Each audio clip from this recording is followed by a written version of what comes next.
वसुदेवसुतं देवं कंसचाणूरमर्दनं देवकी परमानन्दं कृष्णं वन्दे जगद्गुरुं देवकी परमानन्दं कृष्णं वन्दे जगद्गुरुम्.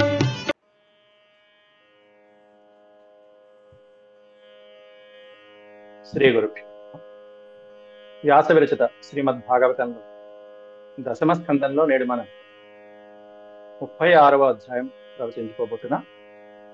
దీంట్లో అరిష్టాసుర వధ అనేటువంటిది వివరిస్తున్నారు స్వామి. ముఖ్యంగా ఈరోజు మనం చెప్పుకోబోయే ఘట్టం అరిష్టాసురుడు ఒక వృషభం రూపంలో వచ్చి గోపాలకుల్ని గోవుల్ని భయపెట్టినటువంటి కంసుడి పంపించినటువంటి ఒక రాక్షసుడు. ఇప్పటిదాకా మనం పరమాత్ముడు సంహరించినటువంటి ఎన్నో రకాలైనటువంటి మృగాలని మనం స్వామి లీలల్లో విన్నాం. బకాసురుడని, వత్సాసురుడని, ధేనుకాసురుడని, అఘాసురుడని, ఈ విధమైనటువంటివన్నీ కూడా ఇప్పుడేమన్నా అరిష్టాసురుడు. ఇవి జంతువుల రూపంలోనూ, పశువుల రూపంలో, పక్షుల రూపంలో మనకి వస్తూ ఉంటాయి. అటు ఇంట్లో ఉండేటువంటి చిన్నపిల్లలకి హాని కలిగించేటువంటివి ఉంటాయి. అంతేకాకుండా ఇళ్లలో వాళ్ళని, పశుపక్షాలు, పెంపుడు జంతువుల్ని కూడా ఇబ్బంది పెట్టేటువంటివి కొన్ని ఉంటాయి. మనం ఎప్పుడైనా చూస్తూనే ఉంటాం వీడియోలో. ఒక్కోసారి బయట కూడా ఉన్నట్టుండి ఒకసారిగా వచ్చేసి కుమ్మేస్తూ ఉంటాయి. అంటే వాటిల్లో ఆ రాక్షస ఆవేశం అనేటువంటిది ఆవహించేస్తూ ఉంటుంది. ఆ మనసులో కానీ లేకపోతే మతి స్థిమితం మొదలైనటువంటివి, ఇవన్నీ ఆందోళన కలిగించేటువంటి అంశాలు జంతువుల్లో ఒక్కోసారి కలిగిస్తూ ఉంటాయి. ఇవి గ్రహాల ప్రభావం కూడా ఉంటుంది. బాలారిష్టాలు ఉంటారు, చిన్నపిల్లలకి ఎక్కువ కలుగుతూ ఉంటాయి. జంతువుల వలన, క్రిమి కీటకాదుల వలన కలిగేటువంటి ఆపదలు ఏవైతే ఉంటాయి, ఇవన్నీ పోవాలంటే దైవానుగ్రహం ఉండాలి. అందుకే చిన్నప్పుడు ఆ కుమారస్వామిని మనం కీర్తిస్తూ ఉంటాం. వాళ్ళకి పిల్లలకి 10 ఏళ్ళు 12 ఏళ్ళు వచ్చేంత వరకు కూడా ఆ కుమారస్వామిని రక్షిస్తూ ఉంటారు స్వామి అన్ని రకాలు. అట్లా ఇక్కడ కూడా బాలకృష్ణుని సంహరించడం కోసం అని చెప్పేసి వచ్చినటువంటి అనేక మంది అసురుల్ని స్వామి మట్టు పెట్టారు. నేడు ఈ అసురుని కూడా వధించడం అనేటువంటి ఈ అధ్యాయంలో ముఖ్యమైనటువంటి ఘట్టం. ముందుగా భగవత్స్మరణ చేసుకుని నేటి ప్రవచనాన్ని ప్రారంభించుకుందాం. ఓం శుక్లాంబరధరం విష్ణుం శశివర్ణం చతుర్భుజం ప్రసన్నవదనం ధ్యాయే సర్వవిఘ్నోపశాంతయే. వ్యాసం వసిష్ఠనప్తారం శక్తేః పౌత్రమకల్మషం పరాశరాత్మజం వందే సుఖతాతం తపోనిధిం.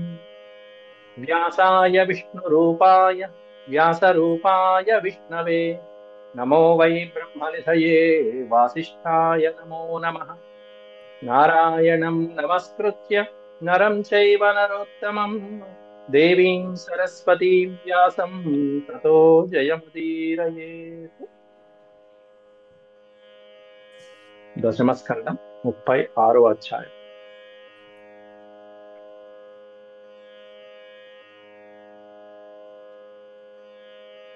షట్త్రింశోऽధ్యాయः. శ్రీసుక ఉవాచ. సుఖయోగేంద్రుల వారు పరీక్షిత్ మహారాజుకి ఈ లీలను కూడా ఆఖ్యానిస్తూ, అథ తర్హ్యాగతో గోస్థమరిష్టో వృషభాసురః మహీం మహాకకుత్కాయః కంపయన్ పురవీక్షితాం. అథ తర్హి ఆగతః. తర్హి ఆగతః విడిస్తే తర్హి ఆగతః అంటే అథ అనే ఒక్క పదంలోనే ఆ తర్వాత అనే అర్థం వస్తుంది. అథ అంటే ఆ తర్వాత. దేని తర్వాత అంటే ఆ గోపికల యొక్క యుగల గీతాలన్నీ అయిపోయినాయి. స్వామివారు వనంలో గోవుల్ని తీసుకుని చక్కగా బృందావనంలో ప్రవేశిస్తూ ఉండగా అని అంటారు. ఆ ప్రవేశించిన తర్వాత ఏం జరిగింది? తర్హి ఆగతః, అక్కడికి ఒకడు వచ్చాట. ఎవరు వచ్చారు అంటే గోష్ఠం అరిష్టో వృషభాసురః.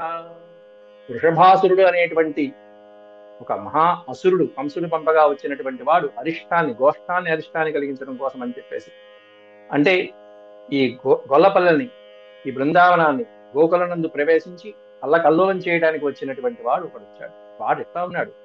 మహీం మహా కకుత్, కకుత్ ప్లస్ కాయ, కకుత్కాయ కకుత్ అనే పదానికి అర్థం మూపురం, పెద్దగా పర్వతంలాగా ఉన్నటువంటి మూపురము. అంతేకాకుండా బృహత్కాయం కలిగినటువంటి వాడు, కాయం, పెద్ద కొండంత శరీరం కలిగినట్టుగా ఉంది ఆ ధేను, ఆ వృషభం. వృషభ రూపంలో వచ్చినటువంటి అసురుడు వృషభాసురుడు. మహీం మహాకకుత్కాయ కంపయన్ పురవీక్షిత.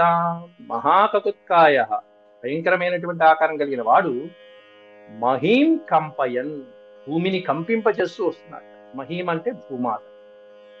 సమస్తమైనటువంటి భూమండలాన్ని, అక్కడ ఉన్నటువంటి భూమండలాన్ని కంపయన్, ఎట్లా కంపిస్తున్నాడు అంటే వాడి యొక్క పుర విక్షత, వాడి యొక్క ఆ వృషభము తన కాలి గిట్టలు, పురము అంటే ఆ పురన్యాసం, కాలి గిట్టలు ఉంచడం వలన భూమండలం ఆ ప్రాంతంలో విక్షత, చీలిపోతున్నది.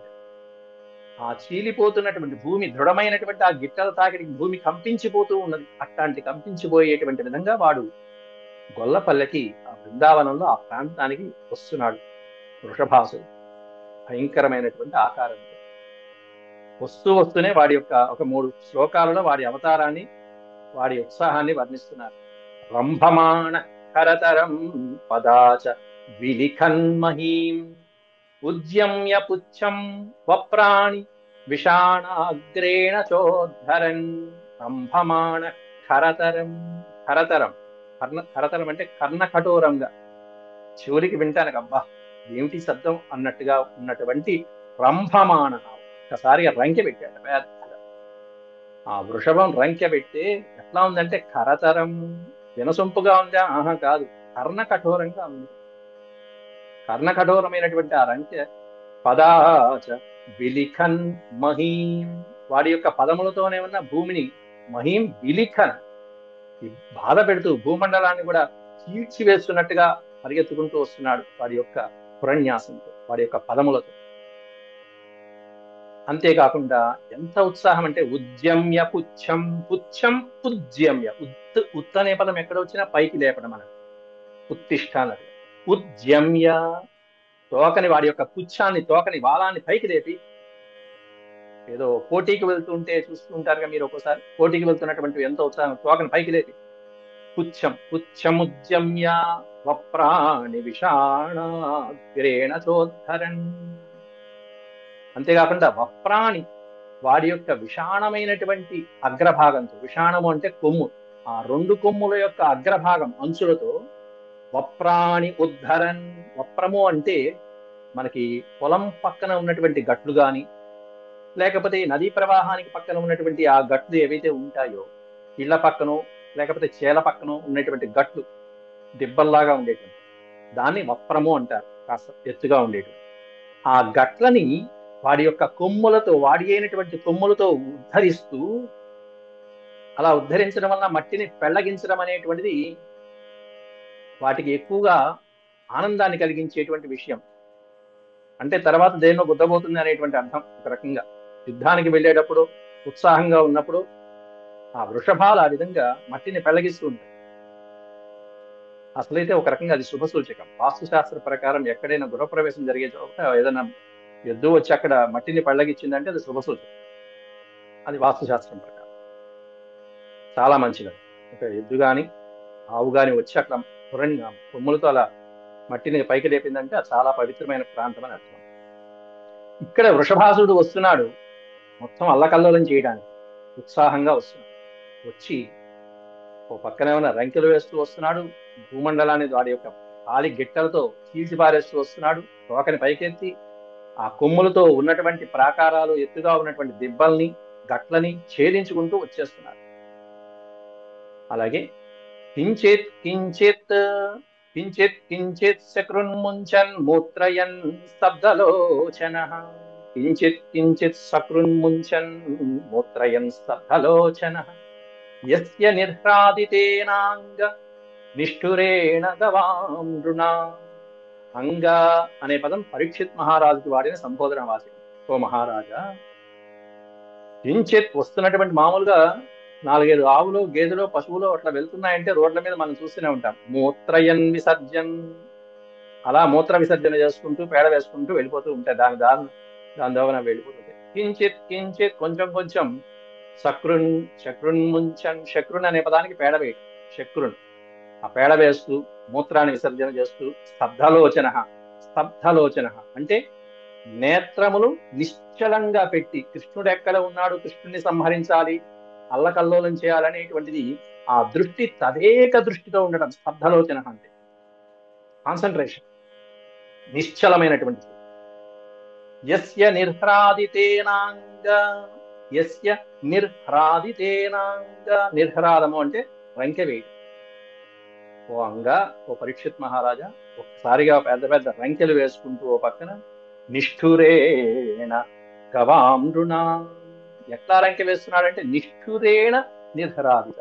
నిష్ఠురేణ అనే పదానికి అర్థం కర్ణ కఠోరమైనటువంటి నిర్హరాదిత, వినసొంపు కాదు, వినలేనటువంటి కర్ణ కఠోరమైన చెవులు మూసుకునేటువంటి విధంగా రంకెలు వేసుకుంటూ మూత్ర విసర్జన చేసుకుంటూ గవాం నృణాం పతంచకాలో. ఈ గవాం నృణాం దగ్గర నుంచి తర్వాత శ్లోకానికి కంటిన్యూషన్ ఇవ్వాలి, ఆపకూడదు. గవాం నృణాం పతంచకాలో. ఈ వృషభం చేస్తున్నటువంటి ఈ అల్లకల్లోలమైనటువంటి శబ్దాలకి, భూకంపానికి, వారి యొక్క పురన్యాసానికి భూమి కంపించిపోతుంది. ఎద్దులాగానే తోక పైకెత్తడము, రంకెలు వేయటము, అక్కడక్కడ మూత్ర విసర్జన, మల విసర్జన చేయడం, ఇట్లాంటివన్నీ చేసుకుంటూ వస్తున్నాడు. ఎద్దుత్సబోయంగా అంటూ మా చిన్నప్పుడు ఒకటి పద్ధతి ఉండేది. తాతగా పెద్దవాళ్ళ యొక్క గొప్పతనం ఏం చెప్పమంటావు, బలి బలి మా తాత అంటూ ఒకటి చెప్తుంటారు. తాత గొప్పలు చెప్పుకునేటువంటి వాళ్ళు చెప్తుంటారు. మా తాత ఇట్లాంటి వాడు, మా తాత ఇట్లాంటి వాడు అని చెప్పుకుంటూ పిల్లవాడు బలి బలి మా తాత బల్లెంబు చేబుని పుల్లాకు తూట్లుగా పొడిచినాడు అంట. పుల్లాకు అంటే మనం వేసుకునేటువంటి ఇస్తరా. ఏముందిరా మీ తాత చేతిలో అంటే బల్లెం ఉంది. ఆ బల్లెంతో ఏం చేస్తుంటాట, ఏం పొడవలేక పుల్లాకును పట్టుకుని ఆ ఎండిపోయినటువంటి అరగాకును పట్టుకుని తూట్టుగా పొడుస్తూ ఉంటాడు. బలి బలి మా తాత, మా తాత గొప్పలు ఏం చెప్పమంటావు, బలి బలి మా తాత బల్లెంబు చేబుని పుల్లాకు తూట్లుగా పొడిచినాడు, యుద్ధోత్సపోయంగా ఎరుడై పారంగా బలిబలి మాతాత కుప్పించి ఎగసినాడు. రోడ్డు మీద వెళ్తున్నాడు పాపం, అక్కడ ఏదో ఉత్సవం వస్తుంది, దాంతో పంచ పైకెత్తుకు మరి ఉప్పు అంటూ ఒకసారి కుప్పించి ఎగసాట మా తాత. తాత గొప్పలు చెప్పుకుంటూ అంటే అది ఏదో సముద్ర లంఘనం చేసినంత ఫీల్ అయిపోయారు తాత, మా తాత అన్నట్టుగా కుప్పించి ఎగసినాడు. అప్పుడే మొలిచినటువంటి ఆమదము వృక్షమును కూకటి వేళ్లతో పెకిలించి వేసినాడు అంటూ. ఏం పీకాడు అంటే ఆమదం చెట్టు. ఎప్పుడు మొలిచిందా అంటే అప్పుడే మొలిచినటువంటి ఆమదం వృక్షాన్ని ఎట్లా పీకాడు అంటే కూకటి వేళ్లతో పెకలించి వేసినాడు అంటూ బలి బలి మాతాత అంటూ గొప్పలు చెప్పుకుంటూ ఉంటాడు. యస్య నిర్హరాదితేనాంగ నిష్ఠూరేణ. రంకెలు వేసుకుంటూ, వినలేనటువంటి కర్ణ కఠోరమైనటువంటి రంకెలు వేసుకుంటూ, ఆ వృషభం చేసేటువంటి చేష్టలు ఏవైతే ఉంటాయో అలాగే చేసుకుంటూ, వాడి యొక్క చేష్టలతో అక్కడ ఉన్నటువంటి గోకులంలో ఉన్నటువంటి గోవులని, అక్కడ ఉన్నటువంటి గోపాలకులు గాని, మానవులని గాని ఎవరైతే ఉంటారో వ్రజవాసులు, వాళ్ళందరినీ కూడా భయపెడుతూ వస్తున్నాడు. వాడి భయానికి గోవులు గాని, గర్భంతో ఉన్నటువంటి స్త్రీలకి గాని అక్కడ పతంచకాలతో గర్భాస్రవంతి స్మ భయేన వై. వాడి అరుపులు వినేటప్పటికీ గర్భస్రావం అయిపోయేంత గర్భంతో ఉన్నటువంటి స్త్రీలకి గాని, ఆవులకి గాని, అక్కడ జీవులన్నీ అల్లల్లాడిపోయినాయి వాడి యొక్క ఆ రంకె వేసేటప్పటికి, ఆ శబ్దానికి. పతంచకాలతో, అకాలము అంటే కాలం కాని కాలంలోనే గర్భాస్రవంతి, గర్భస్రావం అయిపోయింది. ఎందుకనంటే భయేన వై, వాడి యొక్క అరుపుతో, భయంతో ఒక్కసారి ఏమైంది, ఏం జరిగింది అనేటప్పటికీ ఒక్కసారిగా భయపడిపోయి ఒక్కసారిగా పశువులకి గాని, అక్కడ ఉన్నటువంటి స్త్రీలకి గాని గర్భస్రావం అయిపోయిందిట. నిర్విశంతి ఘనాయస్య కకుత్యచల శంకయా. కకుత్ అనే పదానికి అర్థం మూపురము అని అర్థం. కకుత్ అచల శంకయ. కకుత్ ఆ మూపురం, వృషభం యొక్క మూపురం ఎలా ఉంది అంటే ఓ పర్వతాకారంగా ఉంది.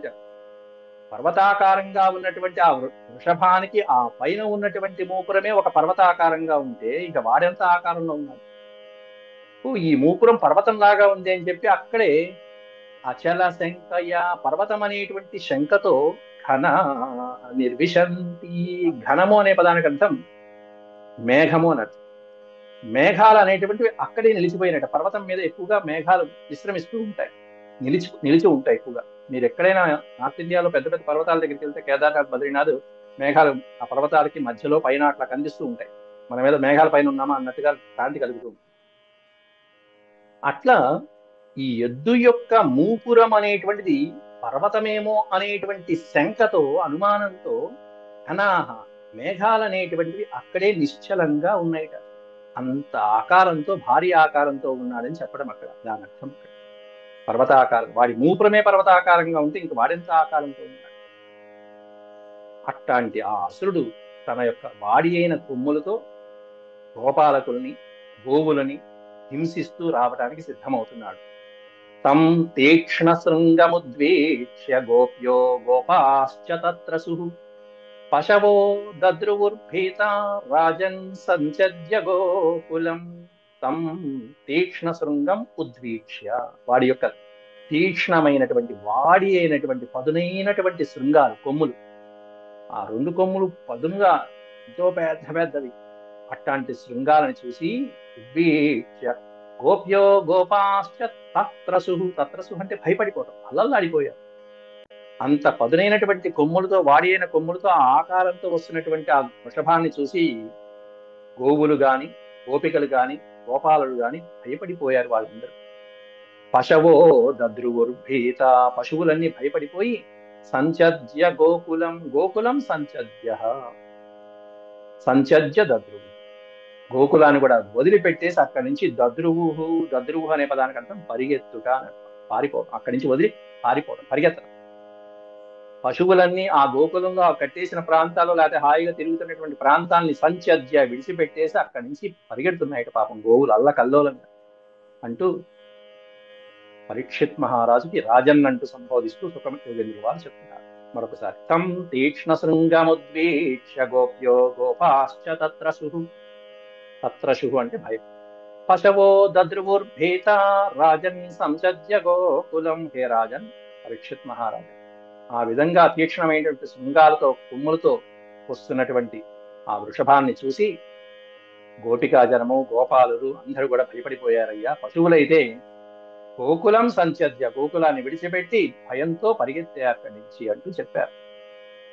పైగా వెంటనే శరణు వేడుతున్నారు. వాళ్ళందరికీ ఏకైక కథానాయకుడు, మహానాయకుడు కృష్ణ కృష్ణేతి తే సర్వే గోవిందం శరణం యయుః అంతే.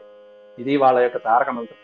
ఆ మంత్రాన్ని జపిస్తూ చాలు 2 సార్లు. హరే కృష్ణ కృష్ణ కృష్ణ హరే హరే అంతే. కృష్ణ కృష్ణేతి, హే కృష్ణ హే కృష్ణ, హే రామ హే రామ, రామ రామ అంటే అక్కడ బలరామ వాళ్ళు పాడిందారు. కృష్ణ కృష్ణేతి తే సర్వే, వాళ్ళందరూ గోవిందం శరణం యయుః, ఆ గోవిందుడినే శరణ వేడుకున్నారు వాళ్ళందరూ కూడా.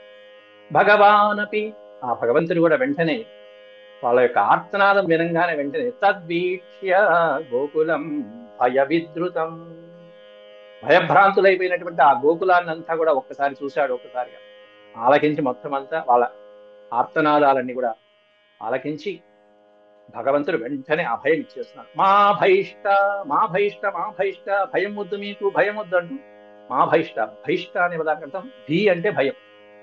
మా భైష్ట ఇది, మీరేం భయపడమాకండి అని చెప్పి మొట్టమొదట అభయం ఇచ్చేటువంటి వారి లక్షణం అది. మీరు భయం అక్కల, నేనున్నా అని ధైర్యం చెప్పండి. తర్వాత ఆచరణ సరే సరే. హనుమంతుడిలో ఇట్లాంటివి మనం సుందరాకాండలో అడుగడుగునా చూస్తూ ఉంటాం. మీరేం భయపడకండి, మేమున్నాం అన్నట్టు. మా భైష్ట ఇది గిరాశ్వాస్య వృషాసురముపాహ్వయత్ గోపాలై పశుభిర్మంద త్రాసితై హిమసత్తమా. హే మంద, ఓరి మూర్ఖుడాని అంటూ తిరుగుతున్నాడు. మంద అంటే మూర్ఖుడా, మూఢుడా, పశువే వాడు. మంద అసత్తమ అన్నాడు. సత్తమ అంటే సత్పురుషుడు, సజ్జనుడు. అసత్తమ నీచుడా, దుర్మార్గుడా, దుష్టుడా.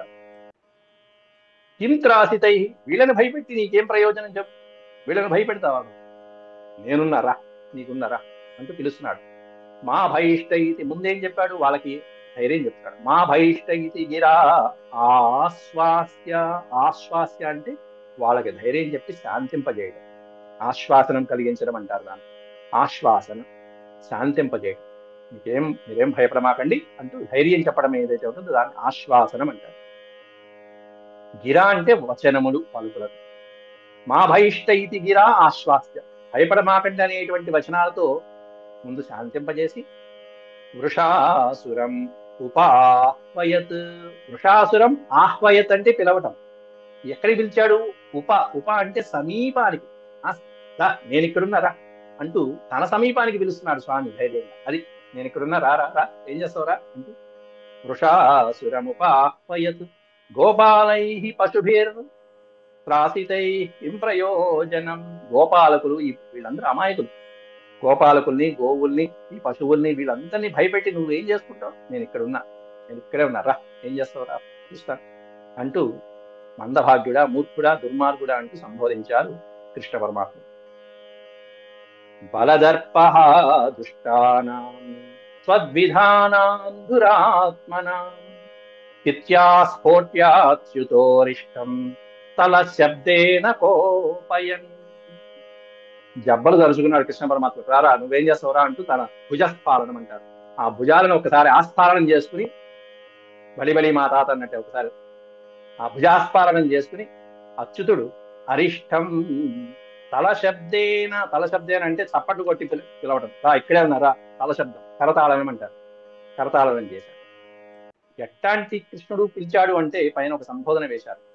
బల దర్ప అనే విశేషణం, అద్భుతమైన పదం అది. బలము, దర్పము, హ అనే ఒక్క అక్షరానికి ఒక అర్థం ఉంది. సంహరించువాడు అంటే తీసేసేవాడు, సంహరించేవాడు, చంపేవాడు. దేన్ని చంపుతాట కృష్ణ పరమాత్ముడు అంటే పక్కన ఉన్న రెండింటిని చంపేస్తాడు. అసురుడి యొక్క బలాన్ని అణిచేస్తాడు, దుర్మార్గులలో ఉన్న దర్పాన్ని అణిచివేసేవాడు. బల దర్ప, నేను బలవంతుణ్ణి అనే అహంకారంతో ఎవరైనా ఉంటే వాడి కొమ్ముల్ని విరిచేసేటువంటి వాడు ఎవరై అంటే కృష్ణ పరమాత్మ. కాబట్టి బలదర్ప అనేటువంటి పదం కృష్ణుడికి వాడినటువంటి సంబోధన మాట. బలదర్ప దుష్టానాం, ఎవరి యొక్క బలాన్ని? దుష్టానాం బలం, దుష్టానాం దర్పం. దుర్మార్గులైన వాళ్ళు, రాక్షసుల యొక్క బలాన్ని, దర్పాన్ని అణిచివేసేటువంటి స్వామి అచ్యుతుడు శ్రీకృష్ణ పరమాత్ముడు. త్వద్విధానాం దురాత్మనాం. త్వత్ అంటే నీలాంటి దుర్మార్గులు ఉన్నారు చూసావా, అట్లాంటి వాళ్ళు ఎప్పుడు వచ్చినా నేను సిద్ధంగా ఉంటారా కాసుకుని. త్వద్విధానాం దురాత్మనాం, తారా అని చెప్పని పిలుస్తూ ఇది ఆస్ఫోట్య అచ్యుత అరిష్టం. ఆస్ఫోటనం చేసుకుని ఒక్కసారి భుజాస్పాలనం చేసుకుని ఉత్సాహంగా ఆ చిన్న చేతులను ఒక్కసారి 8 ఏళ్ల వాయుడు, ఎంత వయసు ఇంకా, ఇది ఆస్ఫోట్య అచ్యుత తల శబ్దేన కోపయన్. ఒక్కసారిగా ఆ అసురుడి మీద కోపించి తలశబ్దం చేస్తూ ఒక్కసారిగా కరతాళ ధ్వనితో రమ్మని ఆహ్వానిస్తున్నాడు స్వామి. ఆహ్వానిస్తే పైగా ఎంత సునాయాసంగా నుంచున్నాడంటే శ్రీకృష్ణ పరమాత్ముడు లీలగా ఆ అసురుణ్ణి లీలగా సంహరించడానికి, అవలీలగా సంహరించడం కోసమా అన్నట్టుగా నుంచున్నట్ట ఒక పోజు పెట్టి. పక్కన ఉన్నారు గోపాలకుడు. ఆ గోపాలకుడు తన స్నేహితుడి యొక్క భుజం మీద చేయి వేసి మరి అన్నట్టుగా వస్తున్నటువంటి ఆ వృషభానికి ఎదురు నుంచున్నట్ట. సఖ్యురంసే భుజాభోగం ప్రసార్యావస్థితో హరి సోప్యేవం కోపితోరిష్టః పురేణావనిముల్లిఖన్ ఉద్యత్పుచ్ఛభ్రమన్మేషు క్రుద్ధః కృష్ణముపాద్రవత్. సఖ్యుః అంశే, ఈ పదాన్ని విడిపిస్తే సఖ్యుః ప్లస్ అంశే. అంశ అంటే భుజం. తన స్నేహితుడు సఖి తన స్నేహితుడి యొక్క అంశము మీద, భుజం మీద భుజాభోగం, తన భుజాన్ని హాయిగా ఆనందంగా అలా ఆలంబనగా పెట్టుకున్నాడు స్వామి. పెట్టుకుని రా, నువ్వేం చేస్తావురా అన్నట్టుగా కూర్చున్నాడు. ప్రసార్య స్థిత అవస్థిత. ఆ వృషభాసురుడికి ఎదురుకుండా నుంచుని స్వామి హరి నుంచుని అంత ధైర్యంగా, ఏమాత్రం భయం లేకుండా, బెదురు లేకుండా నుంచునేటప్పటికీ ఒక్కసారిగా ఆ అసురుడికి కోపం వచ్చేసింది. ఆ వృషభం మళ్ళీ ఆ అసుర చేష్టలు ఏవైతే ఉన్నాయో అవన్నీ చేస్తూ బయలుదేరింది. సోప్యేవం కోపితోరిష్ట, విపరీతమైనటువంటి కోపంతో, ప్రచండమైనటువంటి కోపంతో కురేణ అవనిముల్లిఖన్, కురేణ తన యొక్క కురములతో, గిట్టలతో, అవని భూమిని, ఉల్లిఖన్ కాళ్ళతో ఒక్కసారిగా అట్లా వెనక్కి ఆ మట్టిని పెళ్ళగిస్తూ భూమిని అలా తోస్తూ ఉంటారు గిట్టలతో. పురేణ అవని ముల్లికన్ ఉజ్జత్ పుచ్చం, పుచ్చం ఉజ్జత్, తోకని పైకెత్తి భ్రమన్మేషు క్రుద్ధ కృష్ణముపాద్రవత్. భ్రమన్మేషు, ఒక్కసారిగా గిట్టలతో తోపటము, తోకని పైకెత్తటము, అంతేకాకుండా మేఘాలని చింద్రవందర చేయటం. భ్రమన్మేషు, మేఘాలను కూడా అల్లకల్లోలం చేసే విధంగా అరుపులతోనూ. భ్రమన్మేషు క్రుద్ధ, కోపంతో, తన కోపంతో మేఘాలు కూడా అల్లకల్లోలం అయిపోతున్నాయి. అప్పటిదాకా మేఘాలు పైన ఉన్నాయి అన్నట్టుగా మనం చెప్పుకున్నాం కాబట్టి అటువంటి మేఘాలు అల్లకల్లోలం అయిపోయేట్టుగా చింద్రవందర చేస్తూ పట్టరాని కోపంతో ఒక్కసారిగా కృష్ణుడి మీదకి విజృంభిస్తున్నాడు. కృష్ణముపాద్రవత్. ఆ తర్వాత అగ్రణ్యస్త విషాణాగ్రహ స్తబ్ధాశ్రులోచనోచ్యుతం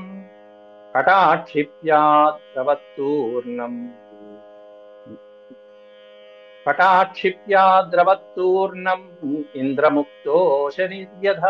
ఇంద్రముక్త అశనిర్యథ. అగ్రణ్యస్త విషాణాగ్రహ, విషాణం అంటే కొమ్ములు. అటువంటి అగ్రణి, కొమ్ముల యొక్క ముందు భాగం ఏదైతే ఉంటుందో ఆ వృషభాసుడు ఆ కొమ్ములతో స్వామిని అలా పైకెత్తి పొడి చేద్దామన్నట్టుగా దూరం నుంచే తదేట ధ్యాసతో కృష్ణుడిని లక్ష్యంగా పెట్టుకుని ఆ కొమ్ములు మోహరించి అగ్రణి ఎదురుకుండా ఉన్న కృష్ణుడి వైపు అస్త విషాణాగ్రహ స్తబ్ధ సృక్ అంటే చూపుని ఆ లక్ష్యం మీదే నిలబెట్టింది. స్తబ్దంగా అంటే నిశ్చలంగా చేసింది. ఇతన్ని సంహరించాలి అని చెప్పి స్తబ్ధలోచన, లోచనో అచ్యుతం. అచ్యుతం కృష్ణ పరమాత్ముని లక్ష్యంగా పెట్టుకున్నటువంటి స్తబ్ధలోచనుడు, స్థిరమైనటువంటి లక్ష్యం కలిగినటువంటి వాడు. లోచనాలు అక్కడే ఉన్న టార్గెట్ మీద. అట్లాంటి చూపులతో కటాక్షిప్యా ద్రవత్తూర్ణం, ఎర్రగా మండిపోయేటువంటి నిప్పులు కప్పుతున్నటువంటి ఆ చూపులతో, కటాక్షము ఆ చూపులతో, క్రిగంటి చూపులు కుమ్మరిస్తూ ఓ పక్కన ఎట్లా ఉన్నాడంటే ఇంద్రముక్తో అశనిర్యథ. ఇంద్రుడి చేతి నుంచి విడవబడినటువంటి అశని అంటే వజ్రాయు. అశని అంటే ఇంద్రుడి చేత విడవబడినటువంటి అశనిర్యథ, వజ్రాయుధం వల్లే రివ్వున స్వామి మీదకి దాడి చేయడానికి సిద్ధమైపోయాడు పరిగెత్తుకుంటూ. ఒకసారి ఆ నేలని కాస్త గిట్టలతో వెనక్కి నట్టినట్టుగా వచ్చాడు. కొమ్ములతో ఆ లక్ష్యాన్ని సిద్ధం చేసుకున్నాడు. ఆ చూపు లక్ష్యం మీదే ఉంది, కృష్ణ పరమాత్ముడి మీద. ఇంద్రుడి చేత విడవబట్టినటువంటి శరం, ఆ అశని వజ్రాయుధం ఒక్కసారిగా వచ్చినట్టుగా అక్కడి నుంచి పరిగెత్తుకుంటూ వేగంగా అరిష్టాసురుడు కుమ్మటానికి, కొమ్ములతో పొడి చేయడానికి వస్తున్నాడు కృష్ణ పరమాత్మ. ఆయన లేలగా రాగానే ఒక్క గుద్దాడు కరెక్ట్ గా తీసుకొచ్చి. ఆ చేయి పెట్టి ఆపేశాడు. ఒక కొట్టు కొట్టేటప్పటికి అట్లా తోసేటప్పటికి 18 అడుగులు వెనక్కి వెళ్ళిపోయింది. గృహీత్వా శృంగయోస్తం, గృహీత్వా శృంగయోస్తం వా 18 పదాని సహ. 18 అంటే 18, పదాని అంటే అడుగులు. గృహీత్వా శృంగయో హస్తం, శృంగయో తం శృంగయో, ఆ శృంగాలని, ఆ వృషభం యొక్క శృంగాలని కృష్ణ పరమాత్ముడు పట్టుకుని ఒక్కసారి ఇట్లా విదిలించాడు. ఆ వస్తున్నటువంటి వృషభానికి ఢీ అంటే ఢీ అన్నట్టుగా ఒకసారి రెండు కొట్టుకుంటే ఎలా ఉంటుందో, ఒక గుద్దు గుద్దితే వెనక్కి వెళ్ళి పట్టినట్టుగా ఆ కొమ్ములు పట్టుకుని ఒక్కసారిగా వెనక్కి దోశాడు కృష్ణ పరమాత్మ. ఈ తోయటంతో ఈ వృషభం 18 పదాని ప్రత్యపోవాహ భగవాన్ గజ ప్రతి గజం యథా. 18 పదాని ప్రత్యపోవాహ, 18 అడుగులు అలా వెనక్కి వెళ్ళిపోయింది. ఒకసారి తోస్తే, కృష్ణ పరమాత్ముడు తోస్తే దాని పరిస్థితి అది వృషభం యొక్క పరిస్థితి. ఈ 18 ఏమిటి లెక్క? 20 అడుగులు అని చెప్పచ్చు కదా, లేకపోతే 10 అడుగులు అని చెప్పచ్చు కదా. 18 ఏంటి లెక్క అంటే, ఎప్పుడు ఈ వ్యాసులు వారు ఎక్కడ చేసినా కూడా ఏ సంఖ్య చూసుకున్నా 18 ఉంటుంది. 18 పర్వాలు, లేకపోతే 9 సంఖ్య వచ్చేట్టుగా. మీరు అక్షోహిణి సంఖ్య చూసుకోండి, అక్షోహిణి సంఖ్య చూసుకున్నా, యుగాల సంఖ్య మీరు కూడుకున్నా మొత్తం 9 వస్తుంది చివరికి సంఖ్య. 18 కూడా 1 + 8 9. అట్లాంటి డివైన్ నెంబర్ అంటారు 9. అందుకే పర్వాల సంఖ్య కానీ, భగవద్గీతలో శ్లోకాలు, చాప్టర్స్ కానీ, 18 అధ్యాయాలు కానీ, ఇవన్నీ కూడా 18 ఉంటాయి. వ్యాసుడు ఎక్కడ రాసిన కరెక్ట్ గా 18 అడుగులు వెనక్కి వెళ్ళిందంట. అంటే మోక్షానికి దగ్గరగా ఉందని అర్థం అక్కడ 18. ప్రత్యపో వాహ భగవాన్ గజ. ఎట్లా అంటే గజ ప్రతి గజం యథ. ఒక గజాన్ని ఒక మహాగజం గుద్దుకుంటే ఎట్లా ఉంటుందో అలా స్వామి అడ్డుపడ్డాట ఆ గజాన్ని, ఆ వృషభాన్ని. రెండు వృషభాలు కొట్టుకున్నట్టుగా, రెండు మదించినటువంటి గజాలు పోట్లాడుకున్నట్టుగా, ఎదురు ఢీకొట్టినట్టుగా అలా కొట్టుకున్నారు వీళ్ళిద్దరు అని చెప్పి. సోపవిద్ధో భగవత పునరుత్థాయ సత్వరః ఆపతత్స్విన్ ఆపతత్స్విన్న సత్వాంగో ఆపతత్ ఆపతత్ స్విన్న అనే పదం వేరుగా తీసుకోవాలి. ఆపతత్స్విన్న సర్వాంగో నిశ్వసన్ క్రోధమూర్ఛితః. అలా తోయబడినటువంటి ఆ వృషభం కాస్త వెనక్కి అలా వెళ్ళిపోయి వాలిపోయింది ఒకసారిగా నేల మీద. అప్పటిదాకా నేల తగ్గింది కాస్త నేల మీద సతికిలు పడిపోయింది ఒకసారి. సో అపవిద్ధ భగవత పునరుత్థాయ. భగవత అపవిద్ధ, ఆ విధంగా భగవంతుడి చేత కృష్ణ పరమాత్ముడి చేత నెట్టబడినటువంటి ఆ కృష్ణ పరమాత్ముడి చేత నెట్టబడిన ఆ వృషభం పునరుత్థాయ సత్వర, వేగంగా వెంటనే ఉత్థాయ లేచి మళ్ళీ దాని పొజిషన్కి వచ్చేసి తట్టుకుని నిలబడింది. ఉత్థాయ పునః సత్వర, వెంటనే నిలబడి ఆపతత్స్విన్న సర్వాంగో, సర్వాంగ ఆపతత్, మొత్తం తన యొక్క అంగములతో పాటుగా అలా చతికిడి పడిపోయినటువంటి ఆ వృషభం కాస్త మళ్ళీ ఒక్కసారిగా లేచి తన ఒక్కసారి సర్వాంగాల్ని విదిలించుకొని మళ్ళీ నిశ్వసన్ క్రోధమూర్ఛిత, ఆ ముక్కుల్లోంచి వేడి నిట్టూర్పులు ఒక్కసారి విడిచిపెట్టి కోపంతో క్రోధమూర్ఛిత, ఒకసారి కోపం వచ్చి అన్నే తోస్తావా అని చెప్పన్నట్టుగా ఇంకాస్త ఉత్సాహంగా ముందుకు వచ్చింది సత్యం. తమాపతంతం, మళ్ళీ ఉత్సాహంగా అదే వేగంతో వస్తున్నటువంటి ఆ వృషభాన్ని స్వామి ఏం చేశారు, ఎలా సంహరించారు అనేది తర్వాత 2 శ్లోకాల్లో చెప్తున్నారు. చూద్దాం సమయానికి పోతుంది. తమాపతంతం సనిగృహ్య శృంగయోః పదా సమాక్రమ్య నిపాత్య భూతలే నిష్పీడయామాస యథార్ద్రమంబరం కృత్వా విషాణేన జఘాన సో అపతత్ అని ఇచ్చేశారు అక్కడ చక్కగా. ఆ విధంగా కోపంతో మిడిసిపాడుతూ నన్నే తోస్తావా అన్నట్టుగా వచ్చింది అది. మళ్ళీ ఆ విరుచుకు పడబోతున్నటువంటి అరిష్టాసురుని యొక్క కొమ్ములు పట్టుకున్నారు స్వామి. నిగృహ్య శృంగయో, శృంగాలని నిగృహ్య అంటే పట్టుకోవటం. ఆ 2 శృంగాలని పట్టుకుని స్వామి దృఢంగా గట్టిగా పట్టుకుని బలంతో ఒక్క తన్ను తన్నాడు స్వామి. అంతే, ఆ తన్నుతో భూమి అంతా కొండలాంటి వృషభం కాస్త ఒక్కసారి భూమి మీద పడిపోయింది, భూమి మీద అలా చతికిల పడిపోయింది. పదా సమాక్రమ్య నిపాత్య భూతలే, పద అంటే తన యొక్క పాదంతో ఆ వృషభాసురుని ఆక్రమించి నిపాత్య ఒక్క తన్ను తన్ని భూతలం మీద పడేట్టు చేశాడు స్వామి. నిష్పీడయామాస యథార్ధమంబరం, నిష్పీడయామాస, తర్వాత స్వామి ఏం చేశాడు అంటే ఒక తడిగుడ్డని పిండినట్టుగా పిండేశాట దాన్ని. తడిగుడ్డ బాగా అక్కడ గట్టిగా పిండినట్టుగా. ఎలా అంటే యథా ఆర్ద్రమంబరం, అంబరం అంటే వస్త్రం, ఆర్ద్రమంబరం అంటే తడిగా ఉన్నటువంటి గుడ్డని పల్సడి టవల్ని మనం ఉత్తరేయాన్ని కర్చీఫ్ పట్టుకుని బాగా పిండితే ఎలా ఉంటుందో అట్లా దాన్ని ముద్ద చేశాడు. నిష్పీడయామాస యథా ఆర్ద్రమంబరం, తడిగుడ్డని పిండినట్టుగా దాని యొక్క బలాన్ని జవసత్వాలనంతా ఒక్కసారిగా పిండేటప్పటికీ కేకలు పెడుతూ రంకెలు పెడుతూ కృత్వా విషాణేన జఘాన సో అపతత్, దాని యొక్క కొమ్ముని పీకి ఆ కొమ్ముతోనే దాంతో పొడిచి మిగిలిగా ఎక్కడ పడితే అక్కడ పొడి చేసి చివరికి గాయపరిచి దాన్ని పడిపోయేట్టు చనిపోయేట్టు ఆ స్థితికి తీసుకొచ్చారు స్వామి. కృత్వా విషాణేన జఘాన, ఆ కొమ్ముని గూడ పీకి ఆ కొమ్ముతోనే దాన్ని పొడిచి జఘాన సో అపతత్ అంటే అలా నేల మీద పడిపోయింది, రక్తం కారుకుంటూ ఆ గాయపరిచేటప్పటికి ఆ అసురుడి కాస్త నేల కరిచాడు దున్నపో. అసృగ్వమన్ మూత్ర శకృత్ సముత్సృజన్, అక్కడి నుంచి మలము మూత్రము కేకలు నెత్తురు మాంసం ఇవన్నీ అలా అసృగ్వమన్, ఓ పక్కన వాంతులు చేసుకుని నోట్లోంచి నెత్తురు కక్కుకుంటున్నాడు వాడు. అసృక్ అనే పదానికి అర్థం నెత్తురు కక్కుకుంటున్నాడు, వమనం చేసుకుంటున్నాడు. క్షిపంశ్చ పాదాన్ అనవస్థితే క్షణ, వాడి పరిస్థితి వర్ణిస్తున్నాడు. నేల మీద పడిపోయినటువంటి అసురుడు. క్షిపంశ్చ పాదాన్, నేలకేసి టప టప టప కొట్టుకుంటున్నాడు కాళ్ళతో. క్షిపంశ్చ పాదాన్ అనవస్థితే క్షణ, ఇందాల దాకా స్థిరంగా ఉన్నటువంటి చూపు కాస్త ఇప్పుడు గుడ్డు తేలా అయిపోయింది. లక్ష్యం మీదే ఉంది, ఇందాల టార్గెట్ మీద స్థిరంగా ఉన్నాయి చూపులు ఉన్నాయి. ఇప్పుడు ఆ స్థిరం లేదు, ఏమీ లేదు, గుడ్లు తేలుతున్నాయి పైకి.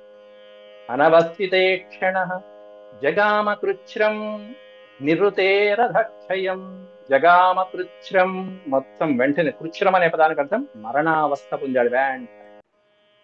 జగామ కృచ్ఛ్రం నిరుతేరధక్షయం. నిరుతే అధక్షయం, మృత్యుగృహానికి, మృత్యువాసానికి, మృత్యు నివాసానికి వెళ్ళిపోయాడు వాడు కాస్త వెంటనే. నిరుతే అధక్షయం, అధక్షయం అనే పదానికి అర్థం నివాసము. ఏ నివాసానికి వెళ్ళాడంటే మరణ నివాసానికి, యమ నివాసానికి వెళ్ళిపోయాడు వాడు కాస్త వెంటనే. వెంటనే ఈ అసుర సంహారంతో ఏం జరిగిందయ్యా అంటే, ఆకాశంలో దేవతలందరూ కూడా ఇట్లాంటి మహా అసురుని సంహరించినటువంటి సంతోషంలో పుష్పై కిరంతో హరిమీడిరే సురాహ. పుష్పై కిరంత హరిం ఈడిరే సురాహ. సురాహ దేవతలు పైనుంచి, సురుడు గంధర్వులు మొదలైనటువంటి వాళ్ళు హరిం శ్రీకృష్ణ పరమాత్ముని ఈడిరే. ఈడిరే అంటే కీర్తించుట, స్తుతించుట, పాడుట. దేంతో? పుష్పై కిరంత, పుష్పవృష్టి కురిపిస్తూ స్వామి యొక్క విజయానికి, అద్భుతమైనటువంటి ఈ చర్యకి, ఇంతమంది గోపాలకుల్ని, గోవుల్ని, ప్రజల్ని రక్షించినటువంటి ఆ స్వామిని దేవతలు ప్రశంసిస్తూ, కీర్తిస్తూ నమస్కారం చేశారు ప్రజవాసులందరూ కూడా. ఇది శ్రీమన్మహాభారతే. దీంట్లో ఇది ఒక ఘట్టం ఈ అధ్యాయంలో. దీని తర్వాత అసలైనటువంటిది అక్రూర ఆగమనం అనేటువంటిది, కంసుడు శ్రీకృష్ణుడి దగ్గరికి అక్రూరుని పంపించడం అనేటువంటిది తర్వాత ఘట్టం. రాబోయే శ్లోకాల్లో రేపు చెప్తున్నాం సమయానుకూలంగా. ఓం శాంతి శాంతి శాంతి. హేదక్షరపద భ్రష్టం మాత్రాహీనం చ యద్భవేత్ తత్సర్వం క్షమ్యతాం దేవ. నారాయణ నమోస్తుతే. సర్వం శ్రీకృష్ణార్పణమస్తు. హరి ఓం.